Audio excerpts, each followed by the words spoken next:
What is going on, Alpha Hunters? Hopefully, you're having a very wonderful Hump Day Wednesday. We are halfway through the week, and we saw another gap down today. We saw a little bit of a nice little bullish pop here yesterday afternoon, just almost kind of like out of nowhere. Just like, hey, nice little surge there for like an hour and a half. Okay, kind of a little double top there in the afternoon, but ended off the session highs. SPY ended negative. Qs ended a little bit positive. We had a little bit of a gap down today, back down to the lows of yesterday, which were kind of the lows there of Monday. About a little bit over a third of a percent gap down there. Nice little drop off, got below yesterday's low. Nice little bounce, but as you can see, we're running back down to those lows. So we'll see what happens. SPY currently down about 0.5%. Qs currently down about 2/3% there. You can see the Qs yesterday ended a little bit positive. And then, but they had a nice little gap down, nice little drop off. Broke yesterday's low as well, and kind of just in the midway point, roughly on the day. So yeah, we'll see what happens here going forward. IWM, nice little gap down. It's kind of just hanging out at the session lows, roughly. A little bit down about 2/3% as well. DIA also down about 2/3%. Nice little gap down, kind of hanging out down there. Yeah, we gapped just below yesterday's low. Hung out down there, nice little pop, and then we've rolled over here over the past hour. RSP, nice little gap down, nice little bounce, kind of rolling over as well. Hanging out the session lows. So the reason why it's very important to understand the session lows is because, especially with the gap that we've had today across a lot of these markets, that is where we got some very important potential breakdown spots there. At least on the Qs and SPY, you can see the RSP didn't have the best of days yesterday, especially with that gap down. Never really was able to bounce back from that gap down yesterday. So have that little lower wick kind of bounce off the 20 EMA there, and then we gap below that 20 EMA, kind of hanging out at that lower end of yesterday. It's kind of an important spot because now we have this much larger air pocket between that 20 moving average and the 50. So we got a little bit of room that we could definitely see a decent breakdown there on the RSP. The DIA is approaching the 20 moving average, and yeah, and it's basically right on top of this upper wick back from September 27th. So probably not going to expect much. Like I could definitely continue bearish a little bit to that 20 moving average, but I wouldn't expect huge breakdown there on the DIA after that. IWM below that 20, moving lower. Nice little retest, bounce retest into that 20. Okay, yeah. I mean, it came off. It came off from last week's highs to start the week pretty quickly there. Qs. So this is a few days now where we've had gap downs about to this same level, around 493 or so. Just basis sitting right on top of that 10 EMA. And the thing I've just kind of like an eyeball notice before is, typically whenever you get those gap downs and you don't get that the continuation breakdown, kind of like even this one back from October 10th and 11th, right? You had these gap downs. You had a gap down trade higher. You had a gap down trade higher. You were never getting the breakdown. You're never getting that breakdown. Eventually, you just moved higher, like we did October 14th there. So I don't know. I mean, that's kind of just more of an eyeball test thing, and so I don't know.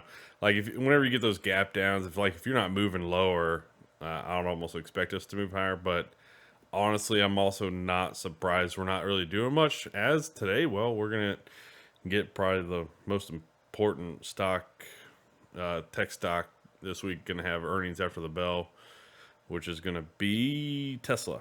Slipped my mind for a second. TSLA. There's also gonna be, I believe, LRCX. Yes, LRCX today after the bell as well. So those two obviously are gonna be big time in the way of big tech earnings for the week. So tomorrow's trading day is going to determine probably how the week goes here. Anyways, the Qs could definitely break down tomorrow. I mean, I'm not going to be surprised. Other than that, there you go. But we got the SPY trying to hold on to the lows of the week. We gapped down right to that 10 EMA yesterday and bounced. Not bouncing, not seeing the strength today. Right, we saw the strength kind of early on yesterday, and definitely saw it yesterday afternoon, but not really seeing it today. Could definitely see a breakdown come somewhat soon. All right, as far as the VIX, we got the VIX is traded lower yesterday after as we moved higher throughout the day. Kind of just hanging out, not really doing a whole lot. Could be one heck of a basing type area that we're kind of just setting up in. And maybe we start to move higher going forward. Be curious to see if that happens. The dollar DXY index. I know that's not right. The DXY dollar index. How about that? I mean, whew, nice pop today. Nice pop there. So yeah, dollar's moving higher, continuing to push. That is not exactly the best thing for companies reporting earnings, right? As the dollar moves higher, overseas revenue is gets reported as less of an impact as you convert overseas currencies to dollars, has less of an impact. So yeah, that's not going to be good for the. I mean, just about every SP 500 company has major earnings from overseas, so that's not going to be not going to be a huge impact this earnings cycle, but maybe next earnings cycle. GLD Gold Trust pulling back a little bit. It's been on liftoff mode, so not really a major concern. Got a little bit of a wider separation here between current price like yesterday and that 10 EMA, kind of like how we did back here in late September. Expect to rest at least, maybe some pullback. Yeah, there you go. 10-year yield continuing higher. This is also another thing that not going to be the best thing for the U.S. economy, in my opinion, but just continuing higher there. The 10 and 2 inversion continuing higher. I'm going to check the 1, the 10 and 1 real quick, as that's the one that has not been uninverted, but you can see it is making new highs, making its way to that zero line to get above that zero line. So yeah, once that happens, that'll be a big deal. HYG breaking down. Yeah, I imagine the bonds are not looking the best. As far as the HYG, we do have a little bit of some room to run down to that 100 moving average here on the HYG. Also be roughly in the same area.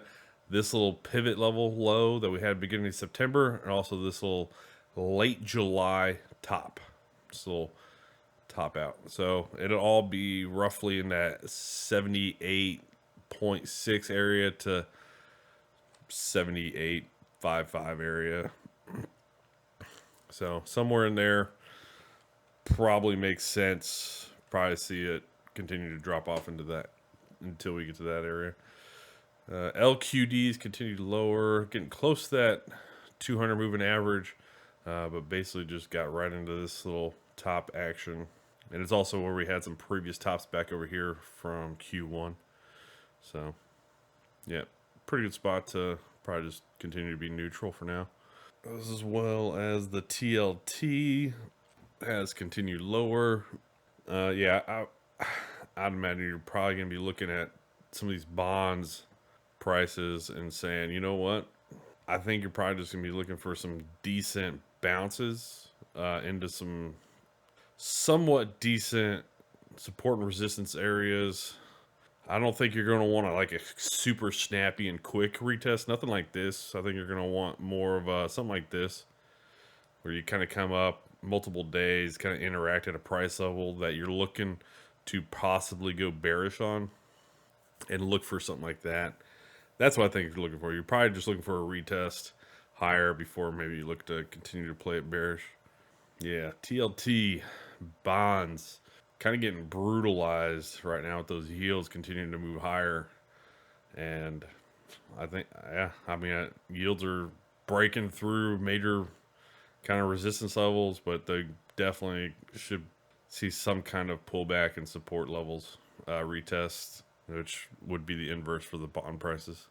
All right. All right. As far as sector rotation, we do have a little bit of breakdown on the market going on right now. We've got discretionaries, healthcare, energies underperforming on the day. Tech is in line with the market. Staples, slight outperformance. Looks like mostly they just haven't gotten hit nearly as bad here over the past like 4 or 5 minutes. Industrials outperforming, communications outperforming, financials as well, materials outperforming. And then we got utilities and real estate at the higher end of the day. Real estate's kind of an interesting one because, well, I mean, we just saw yields doing pretty well on the day. And as far as intraday price action, energies are just continuing to fade here over the past 30 minutes or so. Just continuing to decline. Healthcare kind of been fading there pretty good for the past hour or so. Industrials, discretionaries, tech, financials, communications, kind of all slight outperformance. And then you got utilities, materials, and staples outperforming. Real estate holding up pretty good there intraday.